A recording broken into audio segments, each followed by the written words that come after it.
Special Report. In just a few moments, we will speak with the president of the Democratic Republic of Congo. But first, let's take a look at the history of the conflict in his country. This region has been ravaged by war over religion, ethnicity, and minerals since the 1990s. More than 6 million people have died.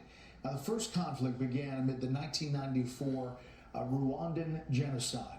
It's when the Hutu extremists in Rwanda killed an estimated 1 million Tutsis and moderate Hutus, other groups.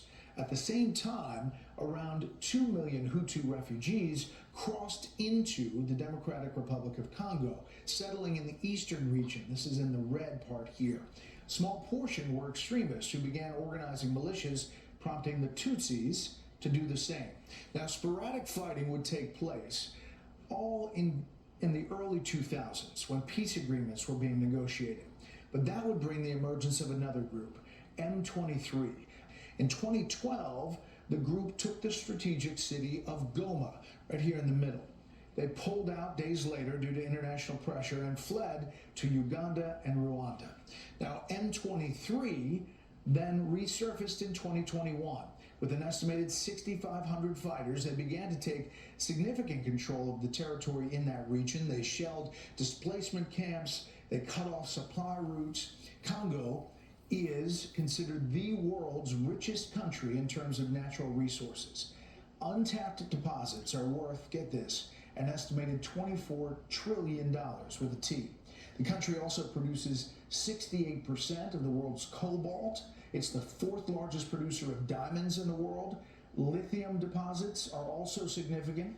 Now, China controls much of Congo's mining industry and has given Congo's government drones and weaponry to defend those mines. Other countries also have an interest in the region.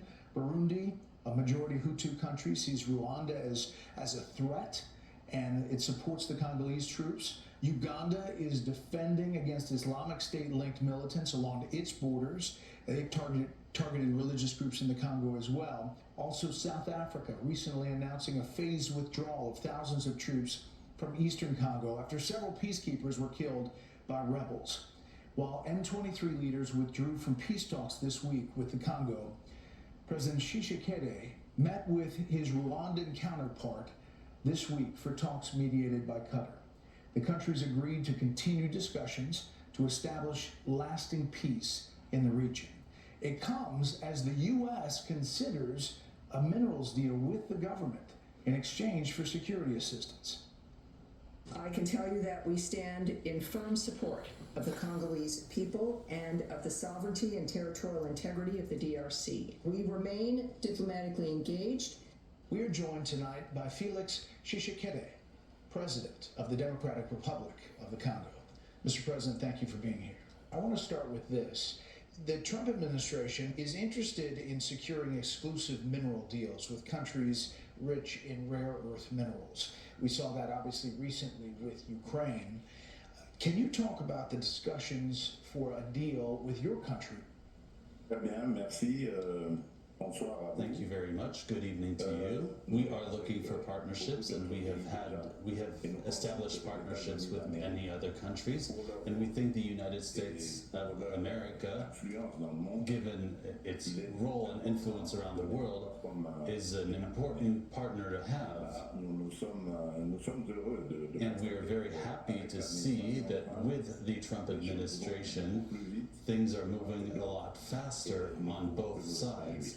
Untapped deposits are worth an estimated $24 trillion.